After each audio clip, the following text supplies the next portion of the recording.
And welcome back, everyone, to a new episode of Oh My Word, our podcast. And we have an awesome bonus episode today because we have an amazing, fabulous, I'm just going to totally hype her up. It's a fantastic guest with us today.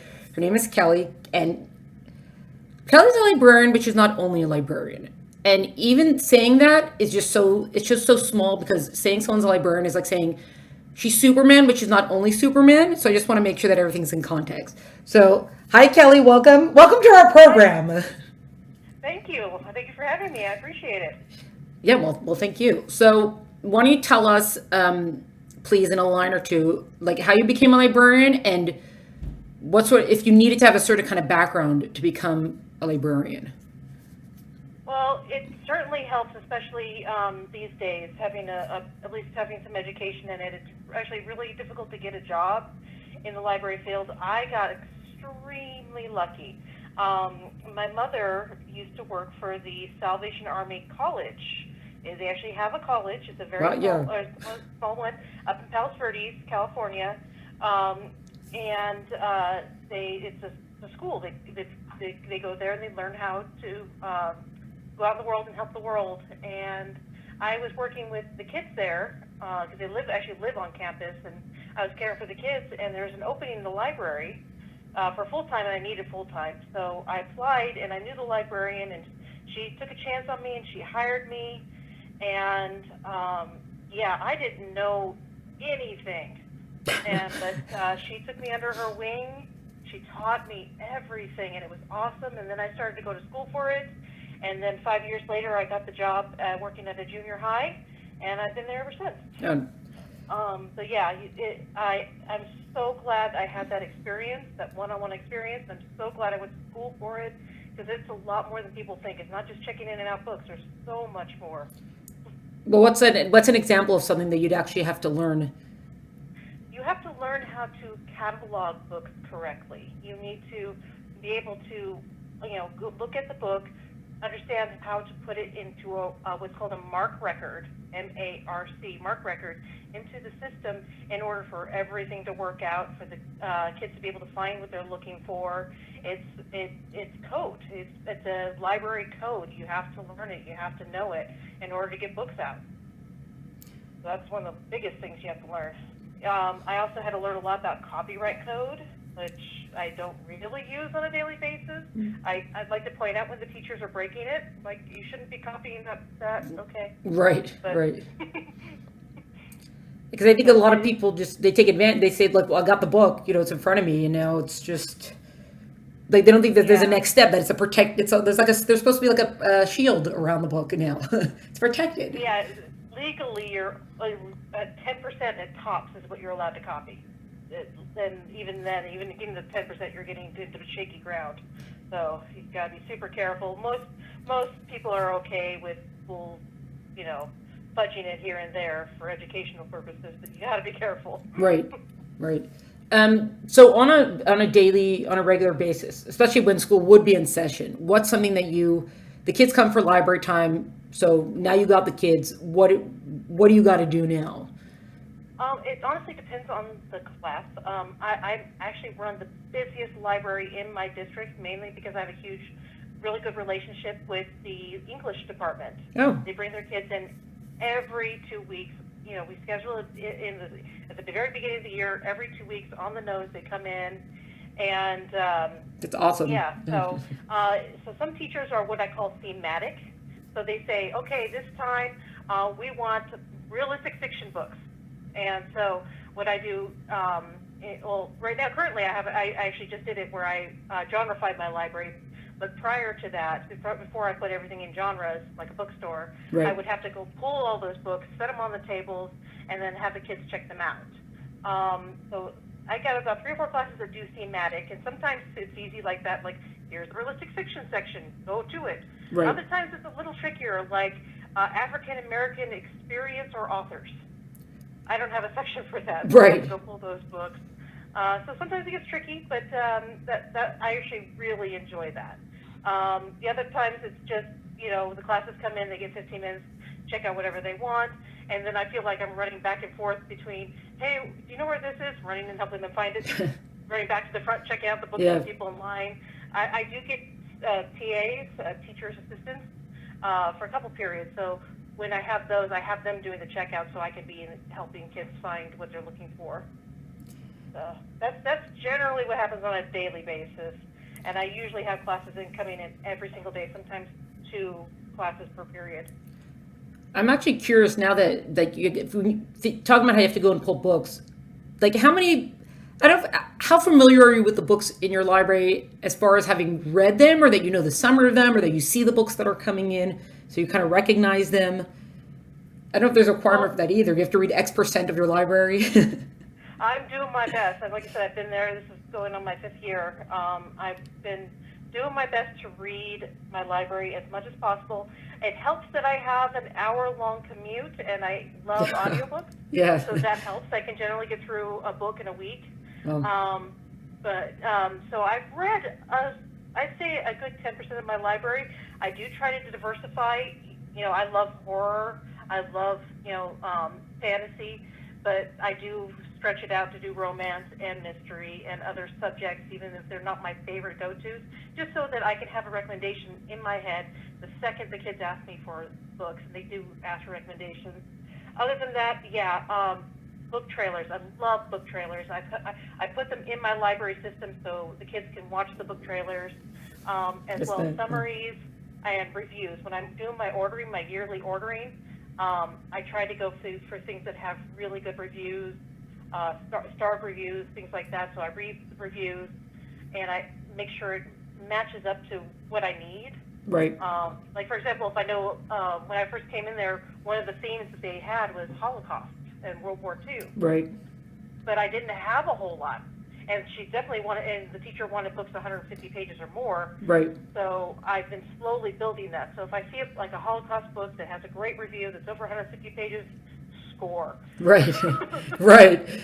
Well, where are you generally looking? Is junior high it seems like it's on the brink between middle grade and young adult, or is it more young adult, or which way are you slanting for those kinds of books? That's the tricky part. Right.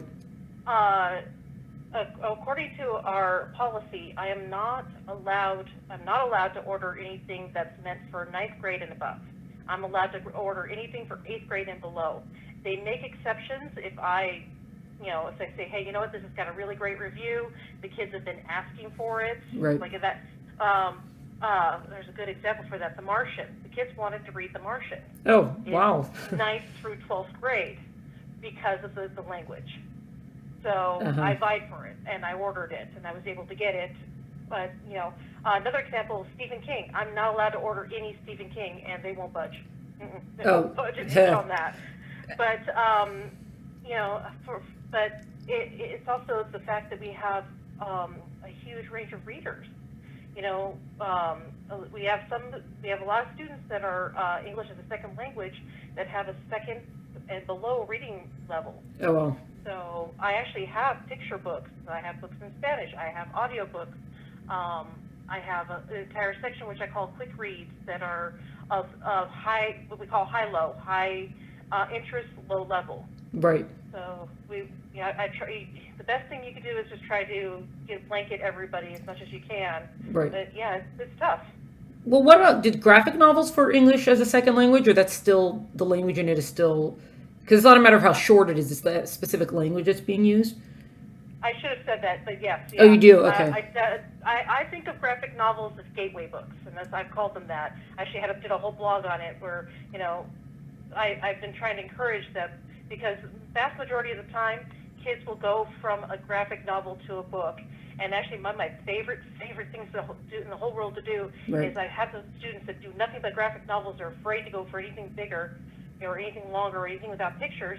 So what I do is I actually go to the stacks and I get out The Invention of Hugo Cabret. Have you ever read that? No, but now I'm going to look it up. It is like over 300 pages. The kids' eyes get as big as saucers when they see it. Right. But then I say, wait. And I turn to the first page, and it's an illustration. It's a gorgeous illustration.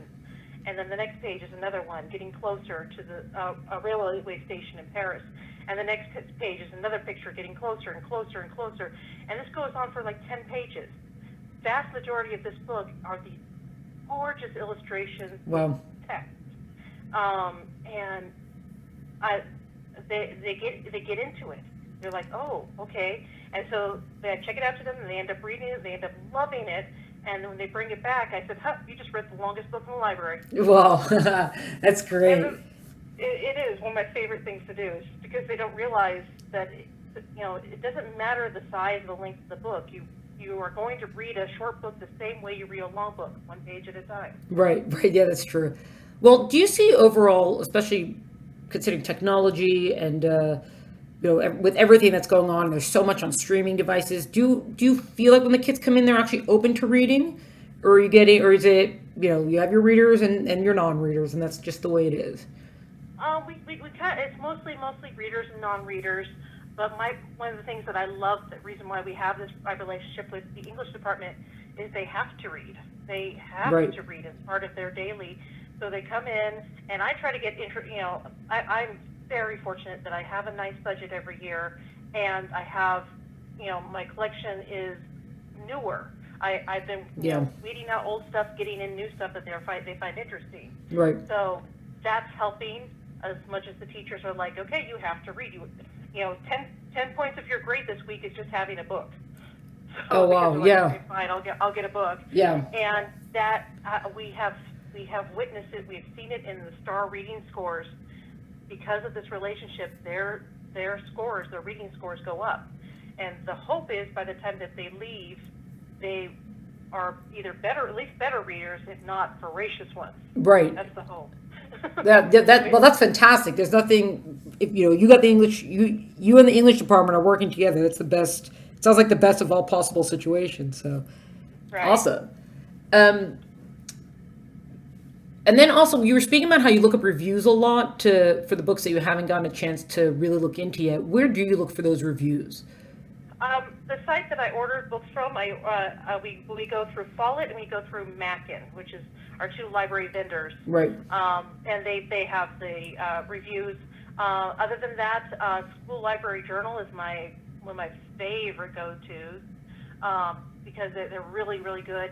They always publish the reviews of things a couple months, before the book actually gets published. So you Right. get them way in advance. Right. So I usually am working on my next year's order at this point. So, Oh, okay. I'll be reading the reviews, and this comes out next October. I'm like, perfect. My order goes in November. I Right. get that book. Right. So yeah, I use those a lot. Book List is another one of my absolute favorites. I actually have a friend that works for them. She's just awesome. She does all the horror reviews. She's great. Oh, man. But Becky Stratford. So yeah, that's it. Those are mainly the things I use is the reviews on the site, School Library Journal, and Book List. The School Library Journal specifically, and I don't know the other ones, are those specifically librarians reviewing also? You know what? Or it could be anybody, it could sure be- if it's librarians doing it. I think so, but they do it for libraries. So I'm not sure if they are librarians or some are or all are. I'm not sure. Will they review books that are not either that have really bad language or might have content that people won't necessarily get in a school library? Because then it's up to you what you're going to do with it, or do they have criteria for what? Do you know? It usually doesn't come up. Right. I know that's what your podcast is about, but Yeah. it really doesn't come up. It's mostly about content and how well written and moving the story is.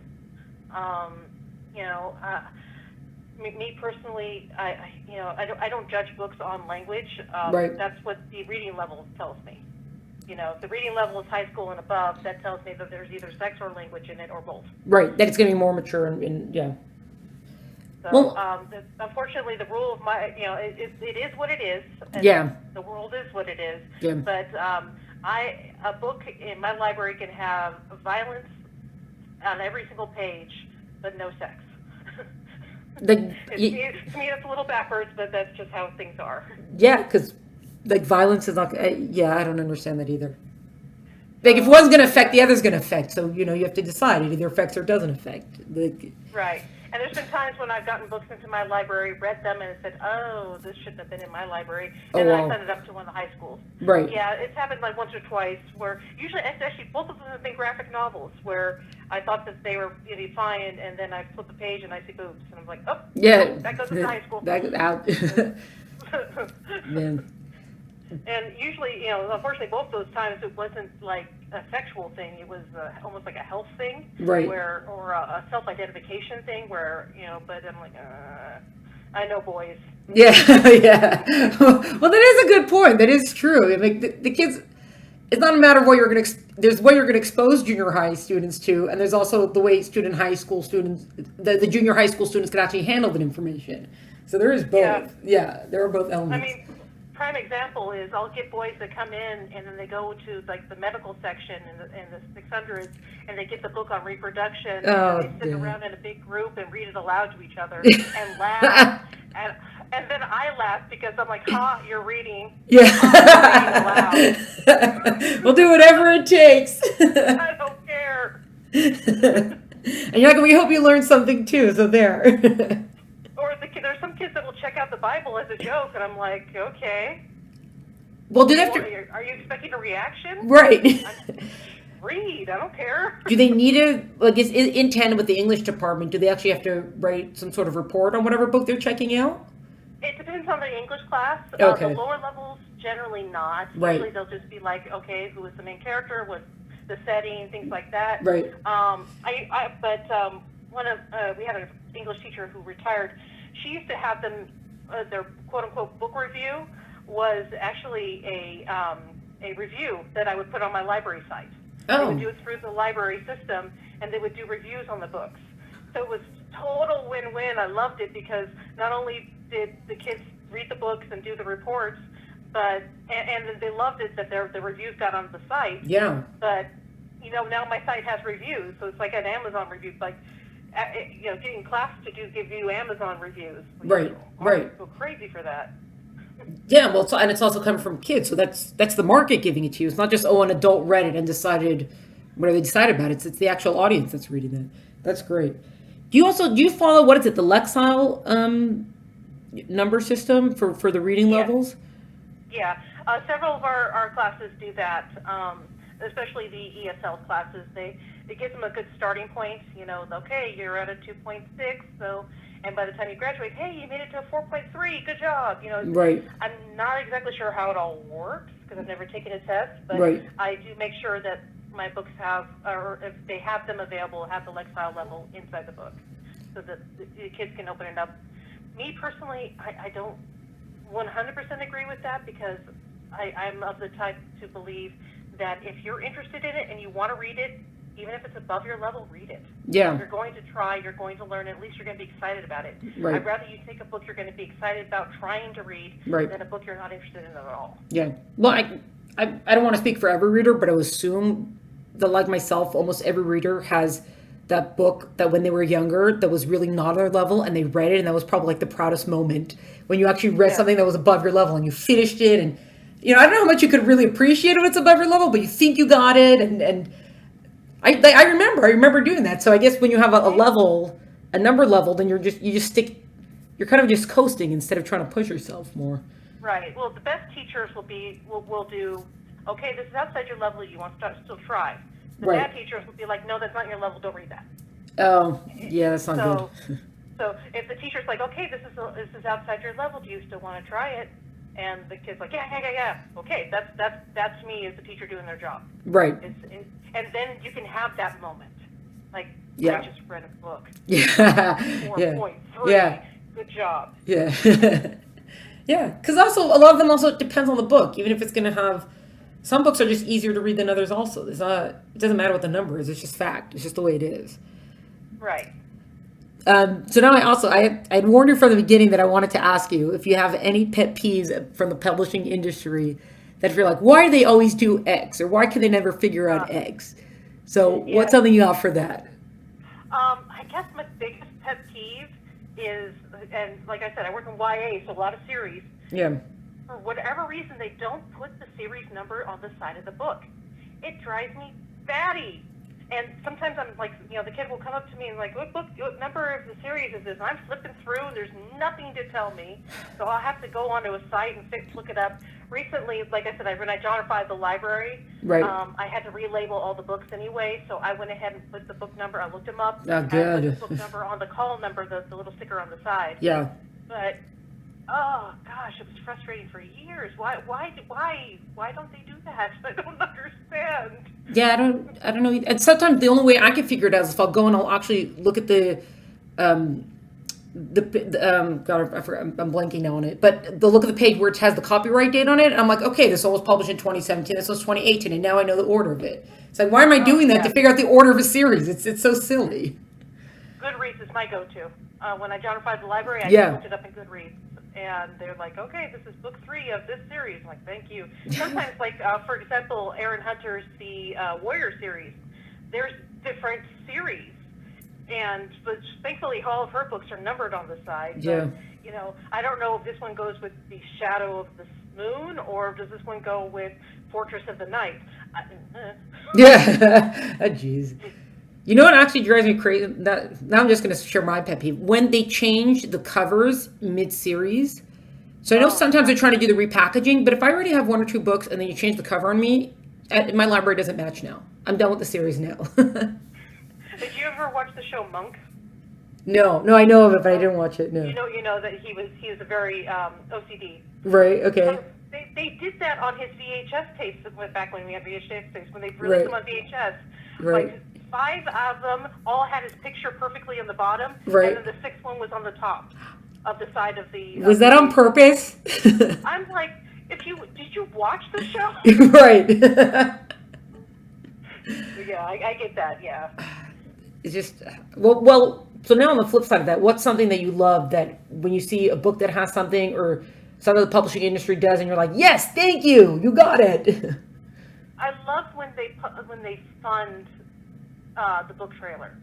Not every publisher will do it, right? But when they pay the money to put it out and the quality is just fantastic, right? And I mean, I actually put up in the mornings before school starts. I have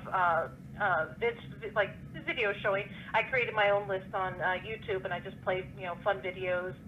And right. Occasionally, one of those good, well-produced book trailers will make that. Right. Or I'll just put it on to we're watching this, and all of a sudden we'll get a book trailer in there for fun, and it gets the kids' attention. It works. That's awesome. Also, because they're so used to with film, and film that says, "Hey, we're going to go on an adventure right now." Books are also adventures, and they usually last longer than film, also. So. Yeah, and books are usually better than the movie. Oh no, we're not going to go to adaptations. Oh no. Did you ever have to like calm a kid down who was like, I read the book and I saw the film and that's it, like throwing everything out the window? No, but I. They had to calm you down. Ready Player One. And just throwing a tantrum on the way home. So yeah, so that's me. I haven't really seen it with the kids, but I have heard stories when they turned in the paper after quote unquote reading the book, and it's like, no, this happened in the movie. This didn't happen in the book. Let's try. Right. I actually have one of my friends will take her nieces to see a film, but only if they've read the book first. So that's what I did with my son. Oh, yeah, awesome. I actually, my mom did for me too. Right. Oh, well, there you go. So I actually, I don't know if I saw it somewhere, but it was part of a theory that I was developing. Like sometimes when it comes to the film, they're telling the story just in their own way. So it's I almost remove the book from the film because there's the book and that's the original source material, and that is it's its own thing. This film is not someone just trying to come and like reinterpret it in a different way. So I almost like I already don't have the expectation that it's going to be anything like the book because it can't be the book. I don't know. I don't get as upset sometimes with adaptations. It's funny, and people are like, "What's wrong with you? Be upset." Huh?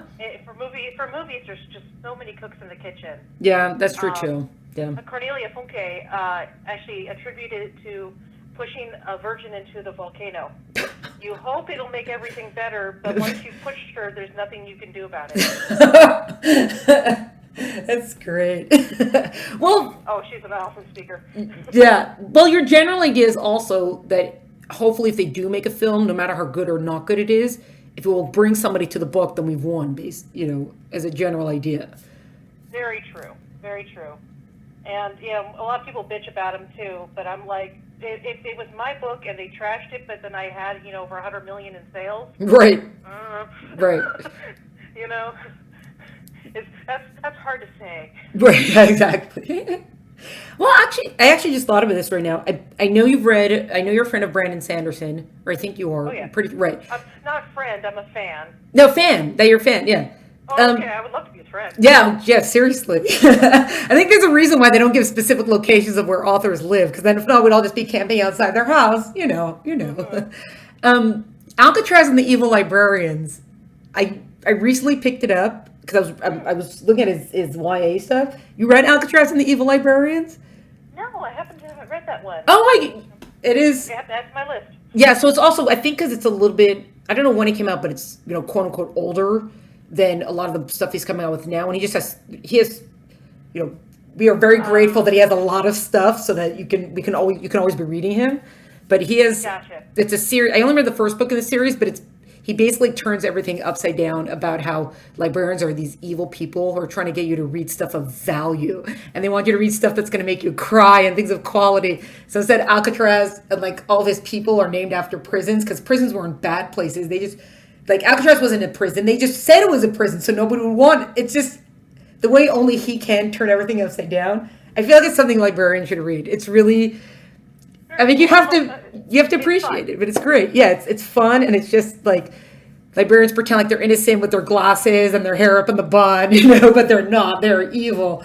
It's just really fun. I see it on my list here. I opened up my library. I've opened up Mackin. There it is. Yep. Perfect. It hasn't crossed my. I mean, I've read so much of his, but I have not read that. Right. It has not crossed my desk before. Right. Never read that. I have, his Mistborn series is amazing, and so as well as the Steelheart. If I can do a recommendation real quick. Yeah. Oh, yeah. I read the Steelheart series recently, and then I just made my sister read it. It's like, you must read these now. Go. Believe it or not, that's actually one of the other ones that I use for kids that only like graphic novels. Right. So, I'm like, you know what? This one has superheroes, but they're bad. Really? Yeah. Yeah. So great. Yeah. Yeah, and then he's just such a great author. I don't know how a kid can't not become a reader after reading him. And he's a great speaker. If you have any aspiring authors that as your part of your listening base, check out his videos on YouTube. He's just this great class for absolutely free. He's not for us. He posted online for free for us, but he gets paid to do it. Right. But it's so good. I learned so much from just watching those. Nice. Yeah, I think I actually have that on my list because I think you've mentioned that before. Yeah. Mm-hmm. We got it. That's awesome. But see, this is productive when we can give each other recommendations that we walk away with. It's the best podcast ever. Oh, good. All right. Just to wrap up, is there anything else let's just finish. A lot of people, I think, or do you feel that a lot of people don't understand or appreciate the role of the librarian just in a reading system or in education or in just the general picture? Yeah, I get it a lot, and it's sad to me because most people don't realize what the librarian really does. Prime example, my son's school, his elementary school, was nothing but parent volunteers. They had no librarian, they had nobody, and every time he would come home, I said, "What'd you get?" He said, "I got this book again." Why? Because I know I like it, and I don't know what else to get. My job is to make voracious readers. My job is to be the person to put that one book in the kid's hand that will make them love reading. If I can do that, I have been a success. And in order to do that, I need to. It takes more than just well, what do you like? Well, here's our fantasy section. Right. If the kid comes up to me and says, where are your scary books at? Okay, well, that's a loaded question. Right. I don't want to hand them Stephen King when they want something like, very, like I Survived. There's such a wide range. So a good librarian will ask questions and get down to the bottom of what it is. Or for another example, do you have any books on soccer? Well, yeah, tons. Right. Do you want nonfiction or fiction? Let's just start with that.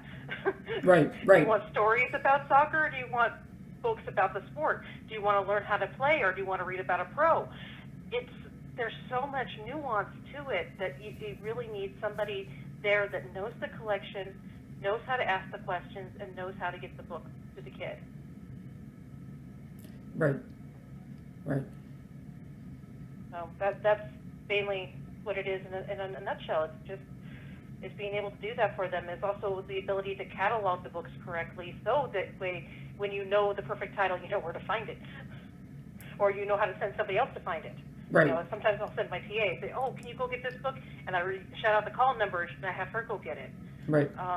Things like that. It's important, and it's statistically proven that students are better readers in schools with librarians. If you want better readers in the world, keep the librarians. Oh, that's interesting. Oh, that actually makes a lot of sense, though. Also, so there you go. Because they always talk about the first thing that gets cut so often is the librarian. Yeah, it's unfortunate. You know, I've been very, very, very fortunate during this whole COVID-19 that, you know, none of my coworkers, none of us have been furloughed, or none of us have been, you know, there's not even been a threat of it. Right. We've just been, let's work together, let's see what we can do together, and try to make the best of this. Yeah. Amen.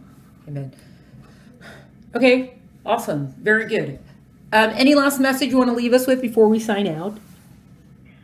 I'm not sure. I guess if I had to say anything, would be, well, one, to thank you. I mean, thank you for giving me the platform to speak. You know, a lot, like I said, people believe that libraries are a dying industry, and they're just not. They're not. We're coming back. We're strong. We're changing. We're evolving. Right. It's not all about books. You know, it's a lot about the ebooks. It's a lot about education, and one of the biggest things that libraries do these days is help teach kids how to critically look at what they're reading online or in the world, and be able to tell truth from fiction, and how to do that, which is, I think, we need more of in the world. Yeah, absolutely. Yeah, especially now. Yeah. Love your school librarians, support them. That's pretty much my goal in life is just to make sure people realize that we're here and we're good and we're helpful. Yeah. It's necessary. We're an essential. School libraries are an essential. Exactly. Okay, awesome. Thanks so much, Kelly. It was a pleasure to have you. Thank you for having me. I appreciate it. Yeah.